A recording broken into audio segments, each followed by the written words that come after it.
Tá aí, eu te aviso, faltando 5 para terminar.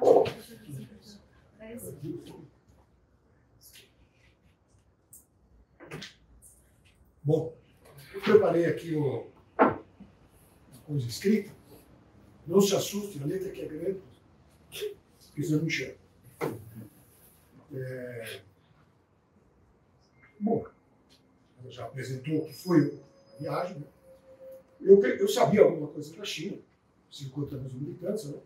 Mais perto do Que microfone. 800 milhões saíram da pobreza extrema. Tinha claro que Taiwan é parte separada da China. E, bom, somos contra a guerra comercial movida pelos Estados Unidos e a União Europeia.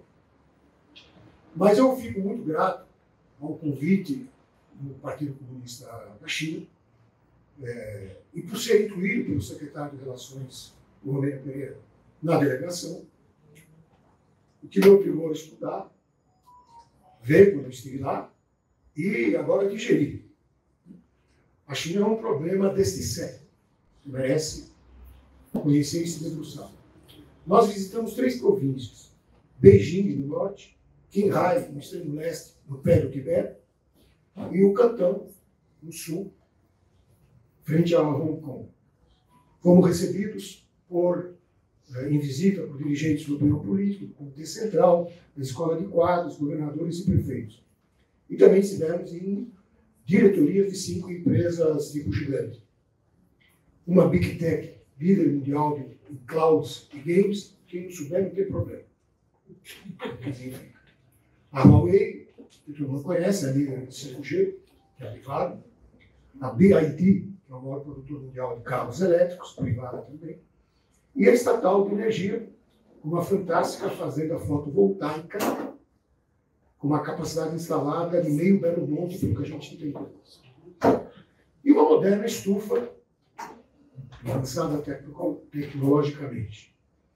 Em Qinghai, nós fomos ver a erradicação da pobreza extrema em 10 anos, o respeito às 24 minorias e o desenvolvimento, como eles chamam, ecossustentável. 10 dias nós fomos acompanhados o tempo todo por 3 quadros e diplomatas do partido, às vezes 5, tudo muito bem organizado, e uma agência de turismo não seria capaz disso nesse prazo. Questão preliminar, apresentando armas. Meu ângulo socialista é o partidário do leninismo, isto é, a República dos Conselhos, adaptada naturalmente ao país e à época, um tipo de democracia, entre aspas, soviética, que a palavra também fora de moda, mas com liberdade sindical e de expressão, que, na minha opinião, continua na moda. Para entender, então, na China, o partido está constitucionalmente acima dos governos, em cada nível. É ele que abre e fecha as portas do Estado. É diferente da antiga União Soviética, para quem estudou ou conheceu, onde mesmo a Revolução de 17 gerou o Congresso Pan-Russo dos Sovietes, delegados operários soldados camponeses, constituindo o Soviet Supremo. Depois é que veio o período de Guerra Civil. E, mais alguns anos, vários anos depois, sob direção de Stalin, que sucedeu ao Lenin, história conhecida, o partido degenerou, fundindo-se com o Estado. Na China foi diferente. Foi antes que houve uma guerra civil, 20 anos, para que então a Revolução fosse realizada pelo Exército Popular de Libertação, com base camponesa, dirigido pelo Partido Comunista. Houve uma junção, num certo momento, do partido com as tropas do partido com o Kuomintang, o Chiang Kai-shek, e assim se expulsou os japoneses em 45. Depois, o Exército Popular de Libertação, acompanhado de levantes camponeses, derrotou o Kuomintang. Não sei se eu estou indo muito rápido, muito nome, mas é para pegar o fio da história. Depois, então, o EPL, acompanhado de levantes camponeses, derrotou o Kuomintang, tomou o poder em 49. Houve sovietes no campo, mas não houve um novo Estado sob essa base. Então, a meu ver, esses dois modos marcam situações históricas distintas. Se entender bem, por exemplo, um secretário municipal do PC está acima do prefeito e segue assim até os ministérios. O atual presidente da República Popular da China, Xi Jinping, está no cargo máximo no Ocidente, se diz no poder. Desde 2013, é também o secretário-geral do Partido Comunista, cargo máximo, acumulando com a Comissão Militar Central. Muito bem. Nós vimos algumas belezas da China. Se eu tivesse as condições, enquanto eu falava, ia rodar aqui os slides. Aí não tem. Mas digo para vocês, o Lago Qinghai, para mim, é a 8ª maravilha do mundo. É um lago salgado enorme, a 4.000 metros de altura, com montanhas ao lado, é uma maravilha. As outras medidas administrativas e políticas tinham um protocolo. A recepção seguida do banquete, inclusive nas empresas. Nas recepções, os hospedeiros apresentavam o seu trabalho e referenciavam o pensamento do presidente Xi Jinping, que é o socialismo com características chinesas para a nova era. Não é mais o socialismo de mercado do Deng Xiaoping, nem o antigo pensamento do presidente Mao. Ao meu critério, eu anotei. Não é todos iguais, nem é roubar dos ricos para dar aos pobres. É a prosperidade para todos com desenvolvimento eco-sustentável. Nós vimos vantagens na filosofia social sobre o marxismo, o que nos ajudou na abertura a partir de 78.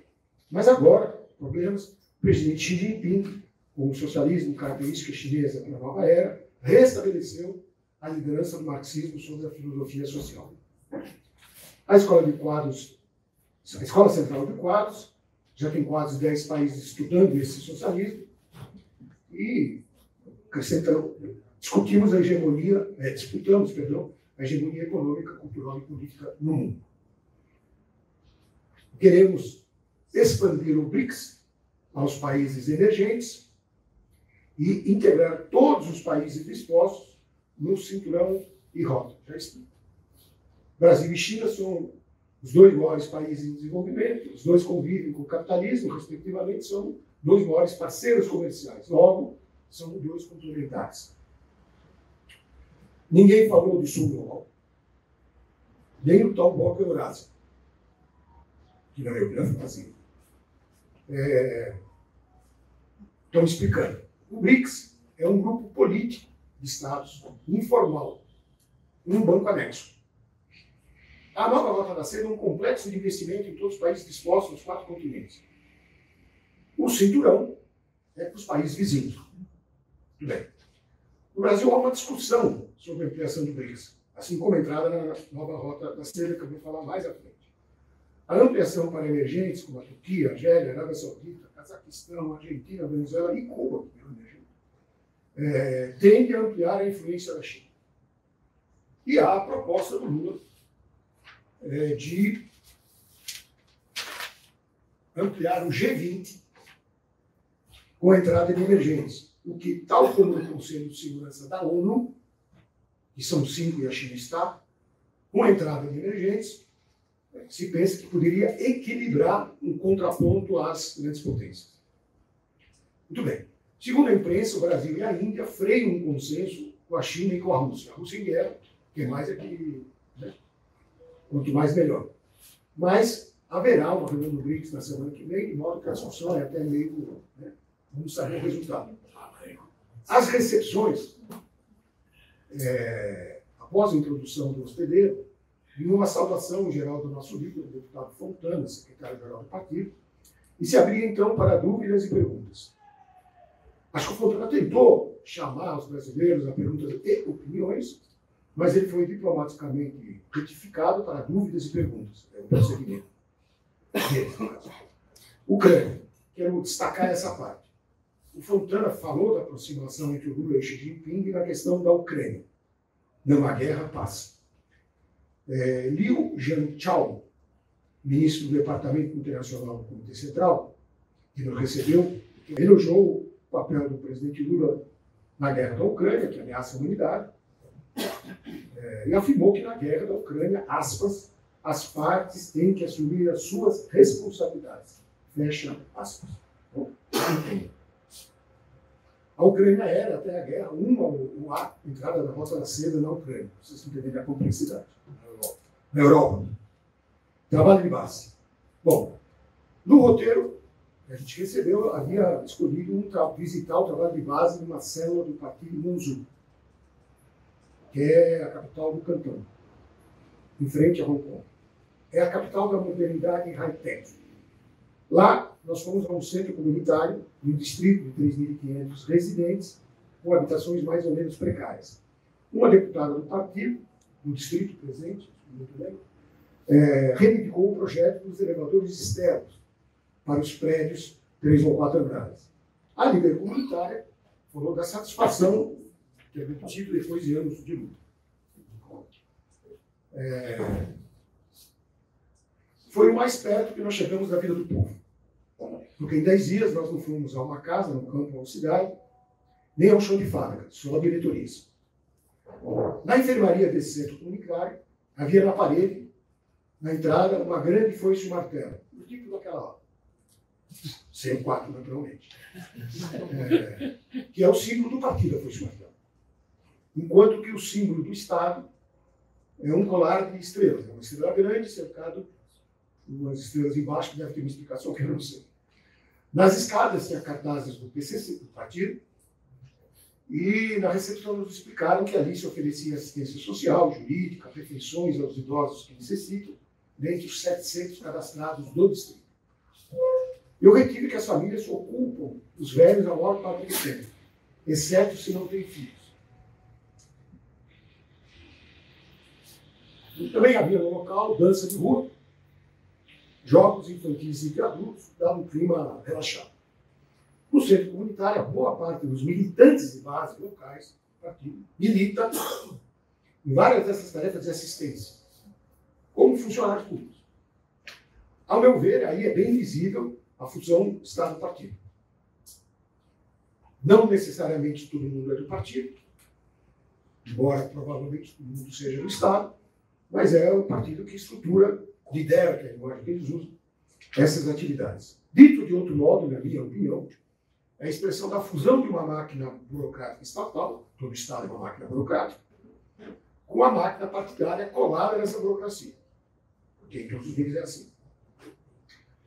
Bom, uma das coisas mais bonitas, estava comentando há pouco, que eu vi lá, que nós vimos lá, foi o Museu Nacional de História do PC chinês. Não tem tempo aqui para... É um prédio grande, multimídia, do centenário do partido em 2021. Numa parede havia um monumento de fundação, da fundação. Em cima de uma pintura a óleo dos 2 fundadores do partido. Está escrito. Perguntei qual dos 2 no alto era Shen Duxiu. A resposta é aquele da direita, ele era do norte, junto está Li Dazhao, que era do sul. Ele simbolizava a unidade do partido. Eu dei uma foto, essa. Está aí, você deve ter visto. E parou aí. No dia seguinte, de manhã cedo, 2 diplomatas vieram me convencer, não sei porquê. Shen Duxiu era muito teórico, não tinha senso prático, não vivia com o povo e não compreendia o espírito chinês. Já Mao Tse-tung, aí mesmo, elogio a Mao Tse-tung. Eu acho uma distorção. O Mao Tse-tung não teve papel de destaque na fundação do partido. Ele nem esteve na conversa clandestina, já em Moscou sobre Stalin, em 28, após a derrota do Levante do Cantão em 27. Guardem as datas, são importantes. Foi só na década seguinte que Mao empalmou a liderança do partido. De volta, eu fui verificar as minhas lembranças da literatura disponível. Lá ainda eu perguntei a eles, né, que avaliação eles faziam da contribuição, então, do Shen Duxiu. Afinal, era um intelectual muito importante. Ele colaborou, se não foi ele que criou, os ideogramas chineses modernos. Foi um dos que introduziu o marxismo na China. Foi o primeiro presidente e secretário-geral do partido. E a resposta foi que ele repetiu o que dizia o soviético. Eu estranhei, porque, pelo que eu sabia, pelo que eu sei, Shen meio que opôs as lições de Lenin às diretivas de Stalin, que, não obstante, ele acatou por disciplina, como ele mesmo explica. Até o Levante de Cantão, em 27, quando, por divergência, ele renunciou à Secretaria-Geral do Partido. Bom, eu parei aí, né? Não fui lá polemizar. Não falei dos emissários do Estado, que chegaram lá girando para romper com o Comitang, que se qualificava de bloco de 4 classes, logo com a burguesia, e impuseram, e foi assim, o levante de Cantão, em 1927. Nessa época, a Internacional Comunista realmente centralizava os partidos.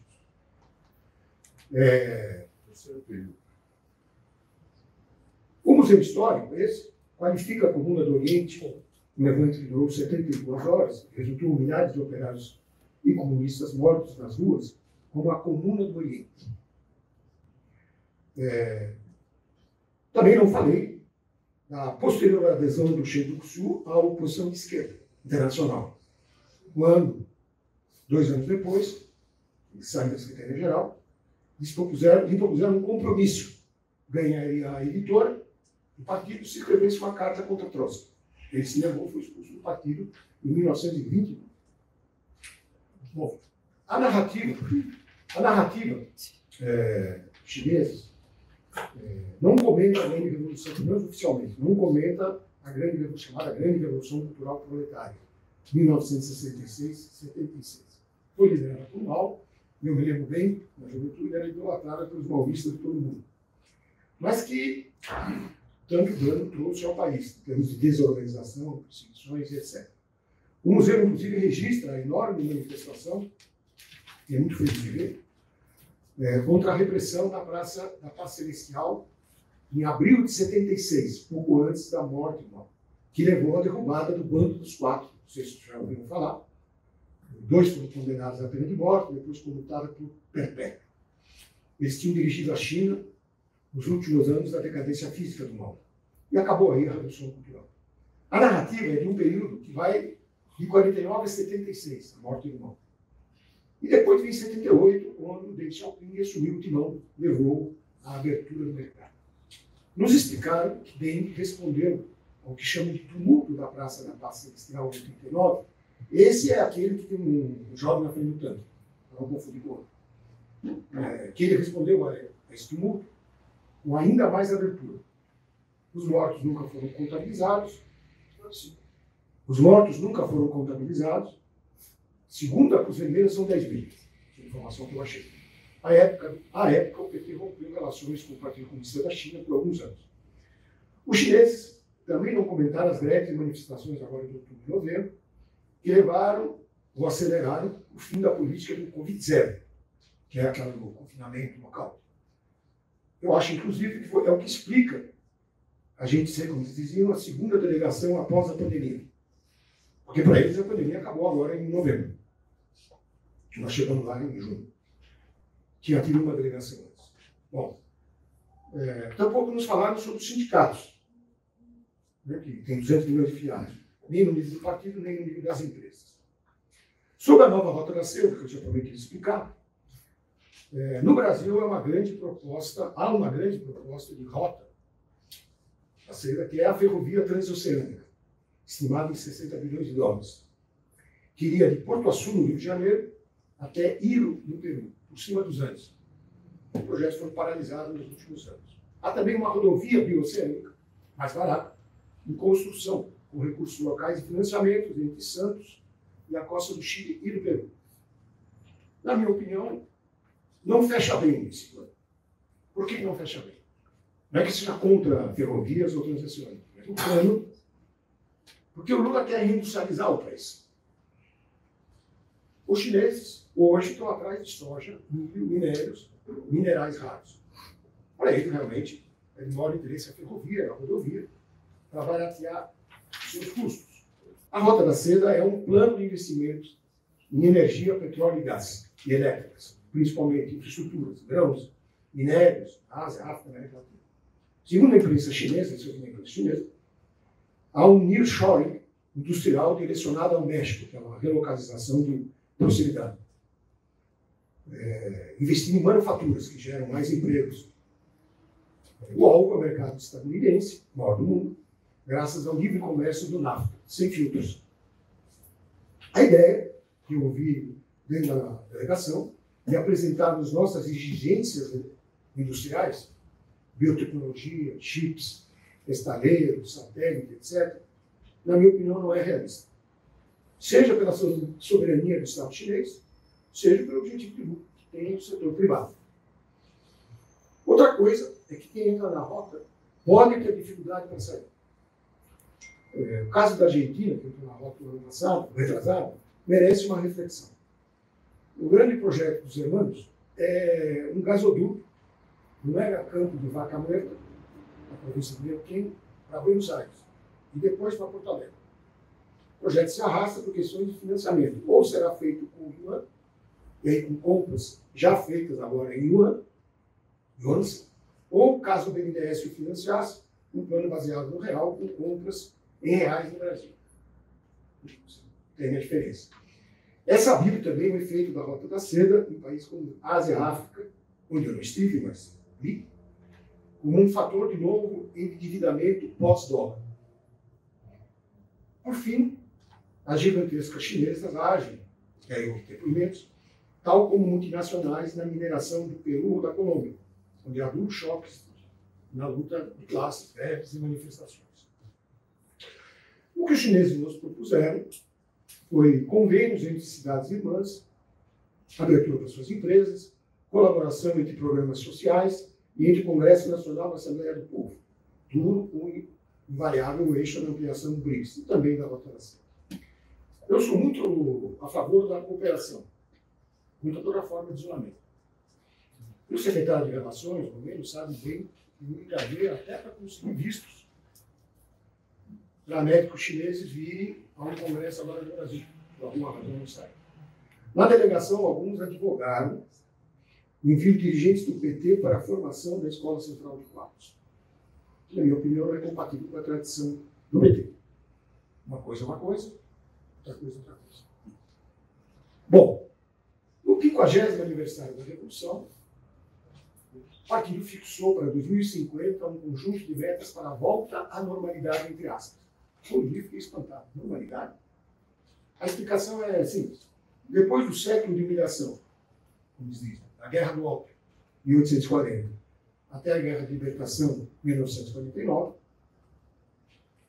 agora em 2000 eles adotaram uma série de metas em sucessivos planos quinquenais até 2050, com o objetivo intermediário em 2025, o que colocaria a China, 100 anos depois da Revolução, de volta, entre aspas, à normalidade.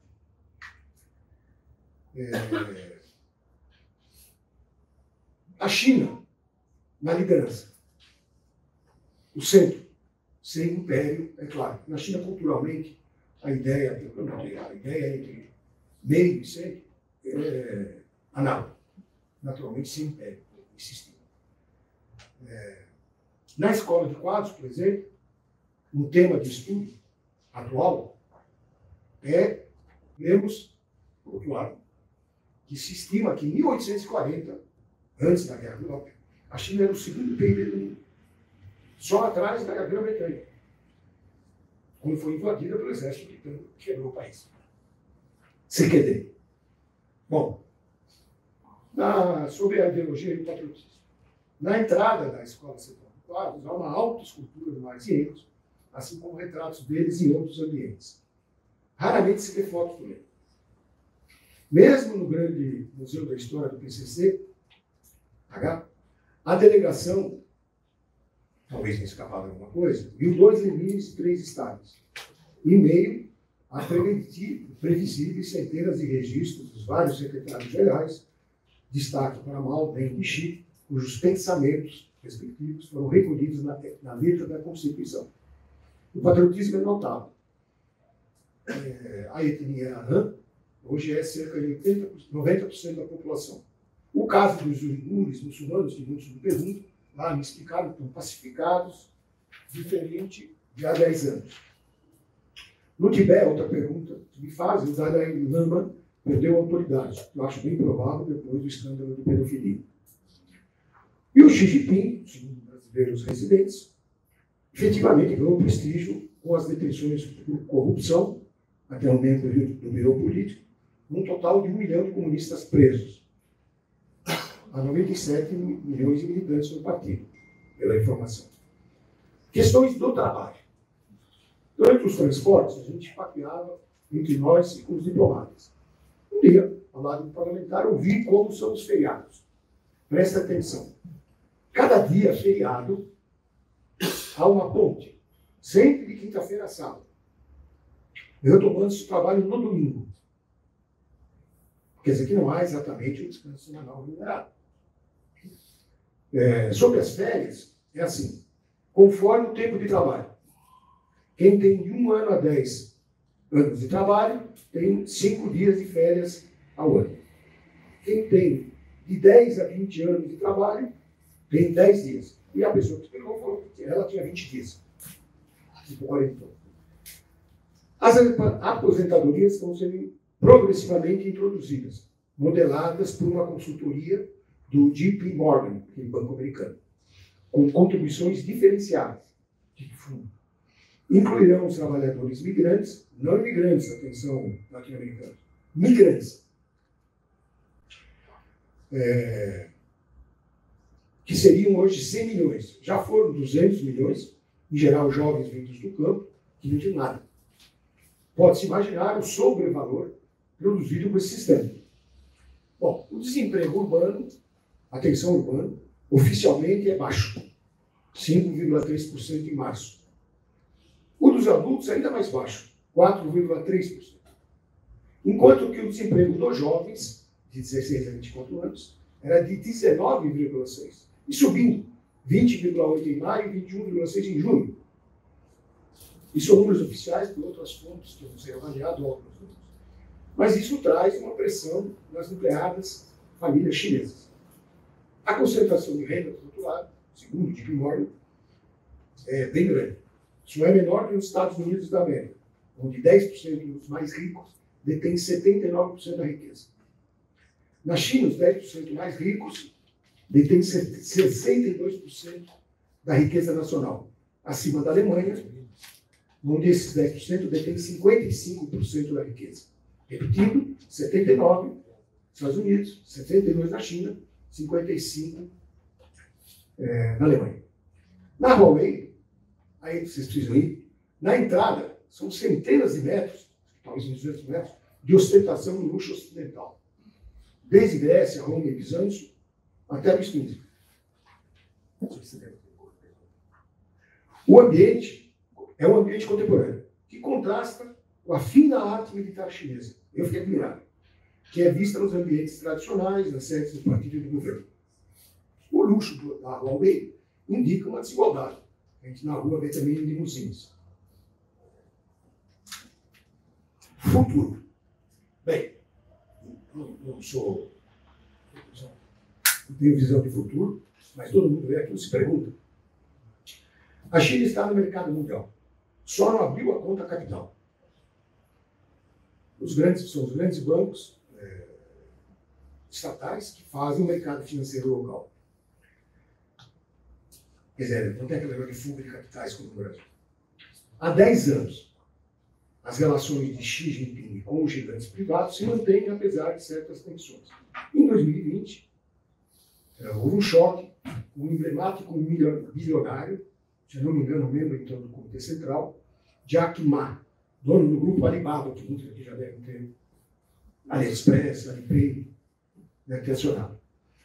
Um choque se repetiu agora em 2023, e ele foi levado a dividir o grupo dele em 6 empresas. Depois de uns meses fora de circulação, Jack Ma reapareceu quando nós estávamos lá por coincidência, humilde de branco, como quem aceitou.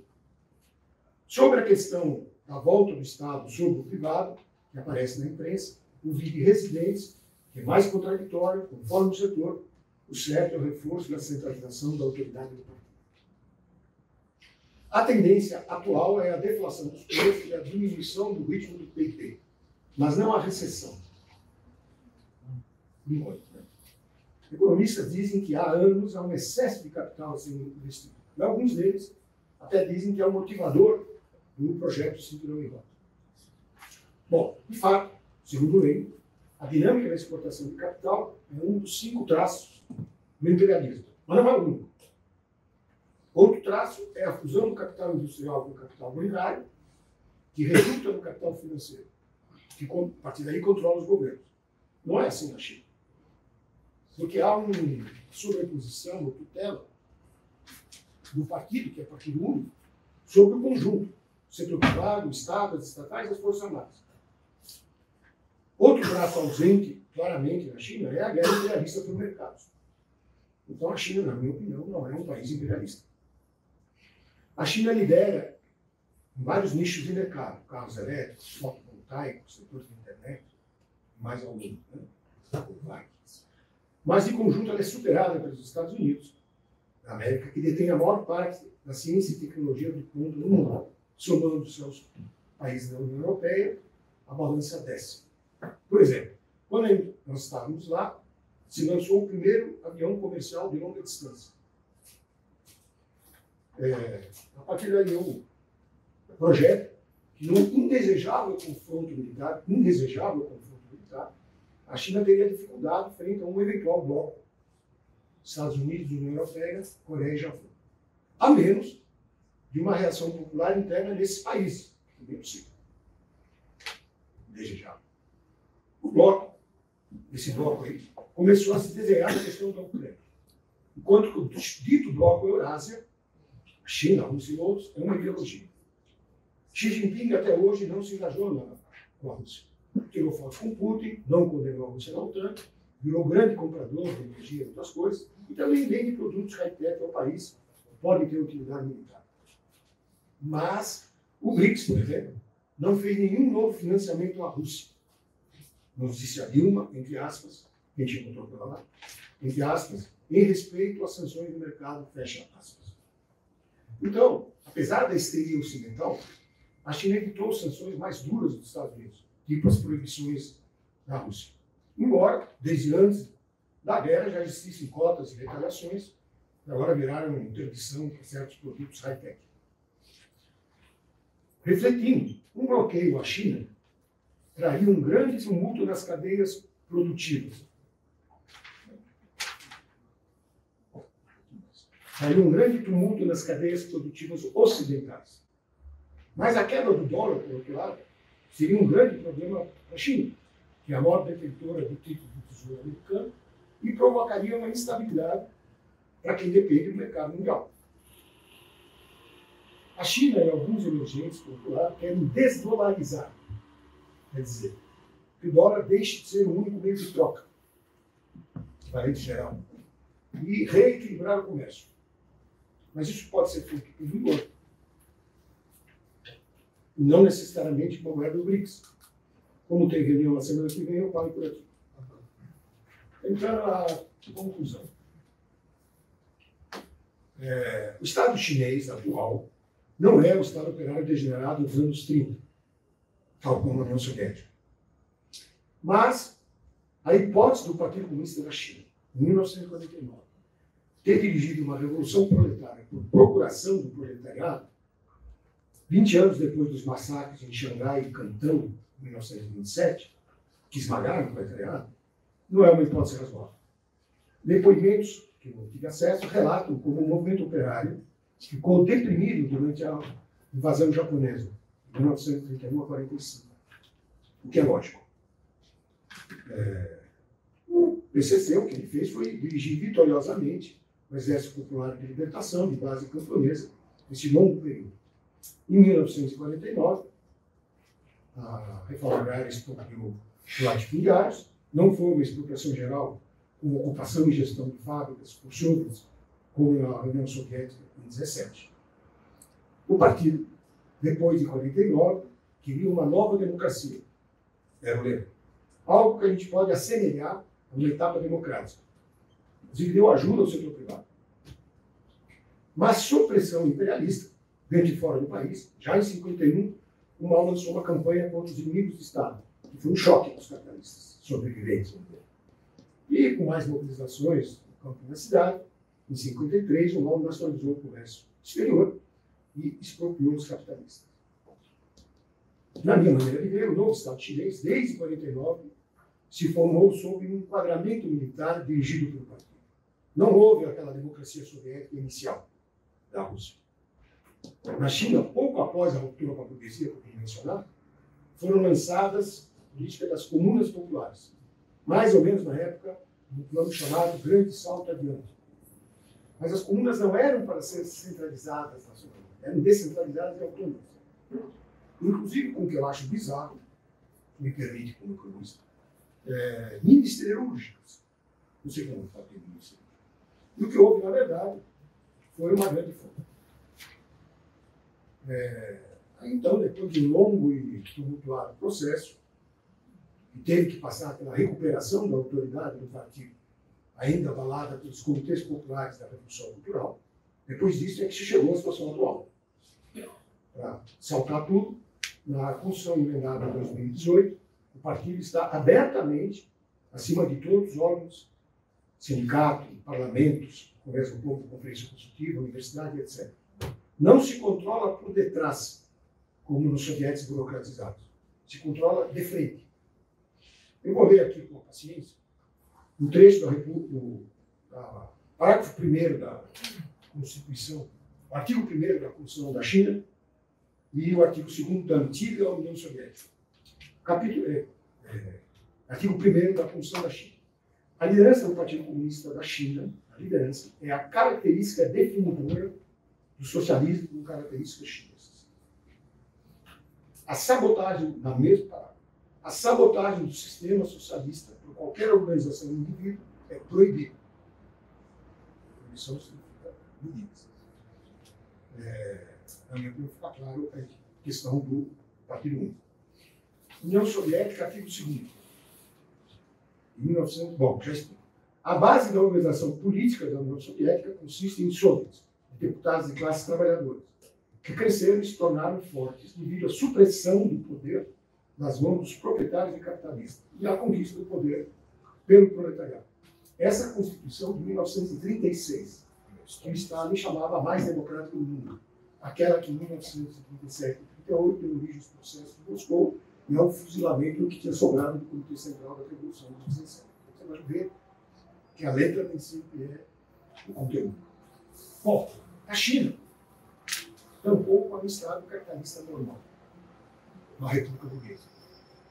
Não apenas pelas relações de produção, difícil de avaliar o que é dinamismo, o que é predominância.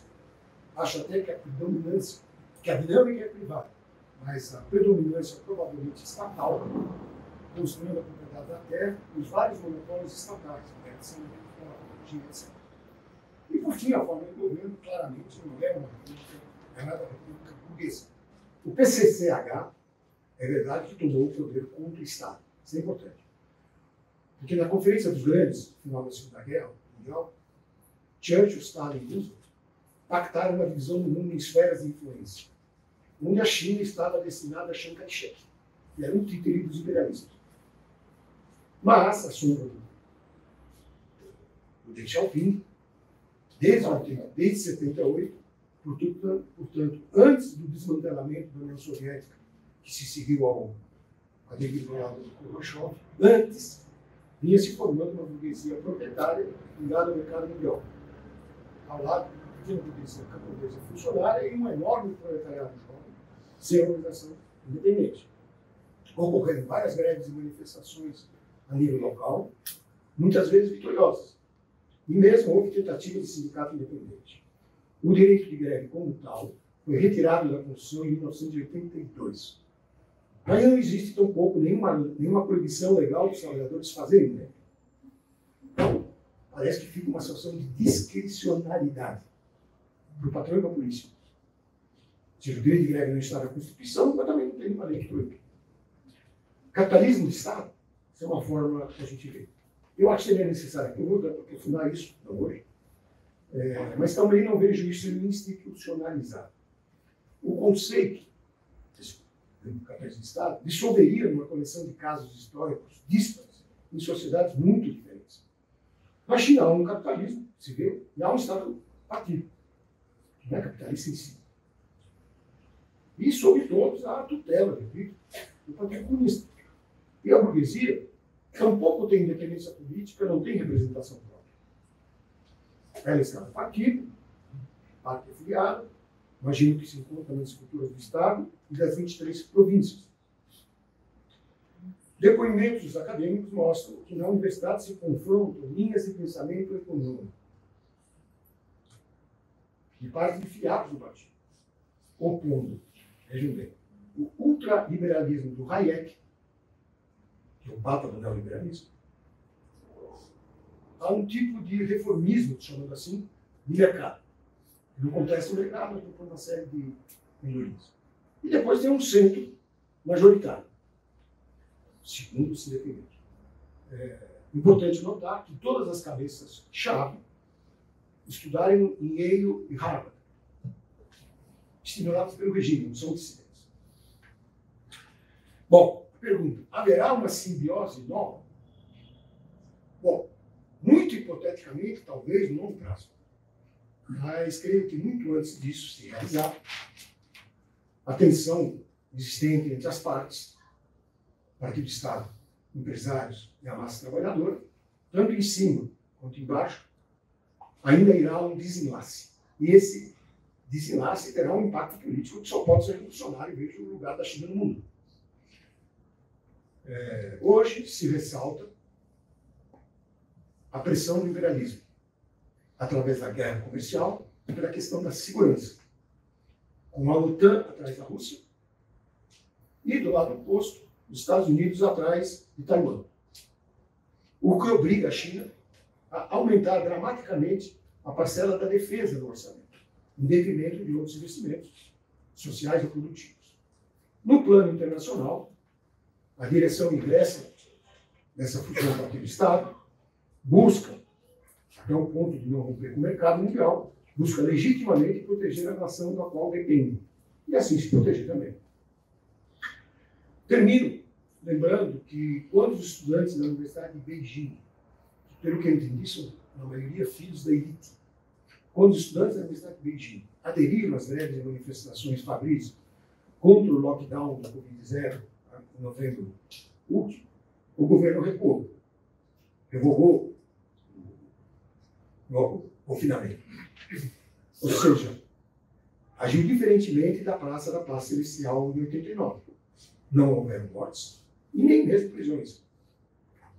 Então, concluo dizendo que serão as massas populares que darão a última palavra.